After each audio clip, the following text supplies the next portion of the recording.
A paz de Jesus Cristo, meus irmãos, é com muita alegria que eu venho compartilhar um pouco de conhecimento da palavra do Senhor com vocês. Hoje eu quero falar do primeiro livro histórico que consta na Bíblia protestante. Você sabe que os livros históricos no Antigo Testamento, na Bíblia protestante, são 12 os livros. Hoje eu quero falar do livro do nosso irmão Josué. Você bem sabe que Josué ele é o sucessor do nosso irmão Moisés. E esse livro de Josué cobre um período de história de mais ou menos 25 a 30 anos de história. Então, nós temos aí logo quando Moisés morre, no século 14, antes de Cristo, Moisés morreu, Josué vai assumir a liderança, basicamente. E aí o livro vai do século 14, basicamente, até o ano 1370 ou 1375 antes de Cristo. O livro vai cobrir um período de 25 a 30 anos de história. Tudo indica que Josué escreveu a maior parte do livro, porque nós podemos encontrar informações a respeito disso. Por exemplo, quando lemos Josué capítulo de número 24, o versículo de número 26, vamos observar o que é que esse texto diz. Então vamos em busca do provável autor do livro, tá bom? Diz assim o texto da palavra do Senhor. Josué capítulo 24, versículo 26.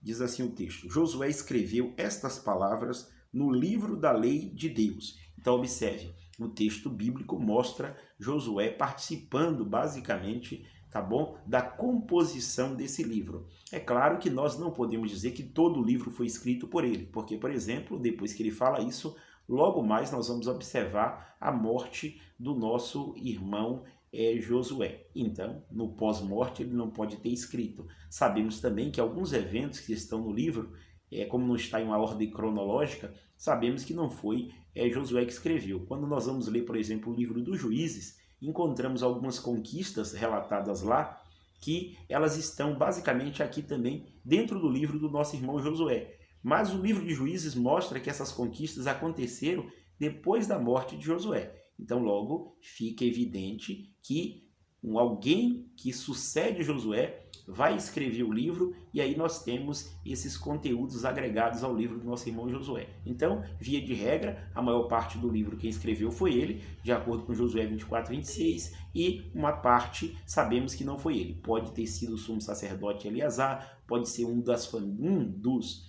familiares do nosso irmão Josué, como Finéias, tá bom? E assim sucessivamente. Bom, já falamos sobre o autor, já falamos um pouco sobre a data do livro, e agora eu queria falar com você a respeito do personagem, do Josué em si. Bom, anteriormente Josué não era chamado de Josué, ele era chamado de Oséias, e Moisés vai mudar o nome dele. Vamos conferir isso na Escritura Sagrada. Podemos observar no livro de Números. Acompanhe comigo a leitura, por favor, aí na sua Bíblia. Números, nós vamos observar o capítulo de número 13.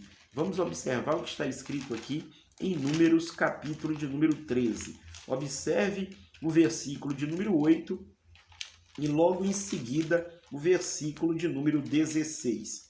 Números, capítulo 13, versículo 8, diz assim a palavra do Senhor. Da tribo de Efraim, Oséias, filho de Num. Observe, Oséias, filho de Num. Esse aqui é o que logo mais será chamado de Josué. Acompanhe comigo no versículo de número 16 do mesmo capítulo que li agora há pouco. Diz assim, ó. São estes os nomes dos homens que Moisés enviou a espiar aquela terra.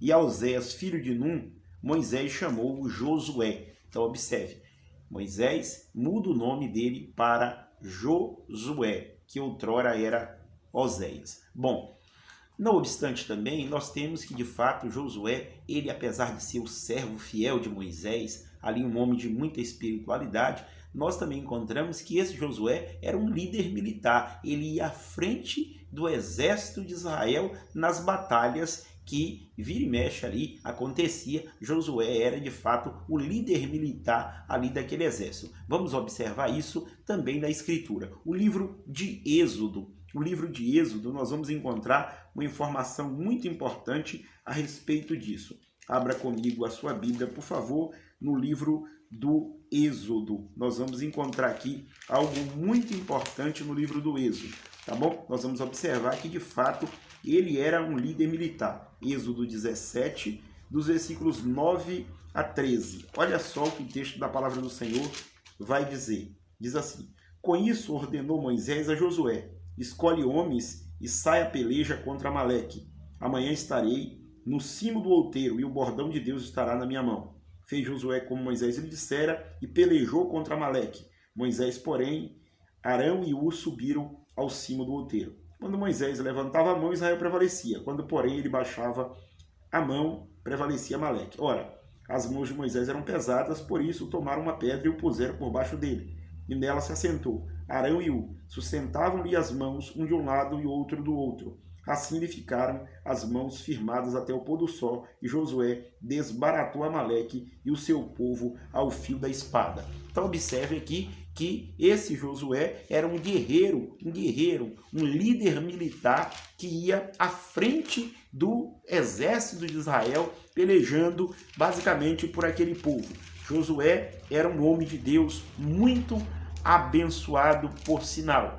No Novo Testamento, a Bíblia vai fazer menção dele na carta aos Hebreus, no capítulo de número 4, versículo de número 8. Nós podemos observar essa menção que a Escritura faz desse personagem bíblico, que o Novo Testamento confirma a veracidade da sua existência. Isso é muito importante para nós pensarmos sobre esse assunto também. Bom, quando olhamos o livro de Josué, ele tem uma mensagem muito forte para nós. E vale aqui para você que está do outro lado me ouvindo, preste atenção, quando olhamos para o livro de Josué, entendemos que esse Deus é um Deus que cumpre as suas promessas. Deus tinha prometido aos antepassados desse povo que lhes daria a terra que manda leite e mel, que lhes daria Canaã. E nesse momento da história, a promessa de Deus está se cumprindo exatamente como Deus falara. Você que está do outro lado e talvez tenha promessas de Deus e aparentemente parece que não vão se cumprir, o tempo está passando e a promessa não se cumpre. Eu digo para você, fique posicionado, submeta a sua vida à vontade de Deus e aguarde, tenha certeza que a promessa do Senhor vai se cumprir. Deus abençoe a todos e fiquem todos na paz do Senhor Jesus.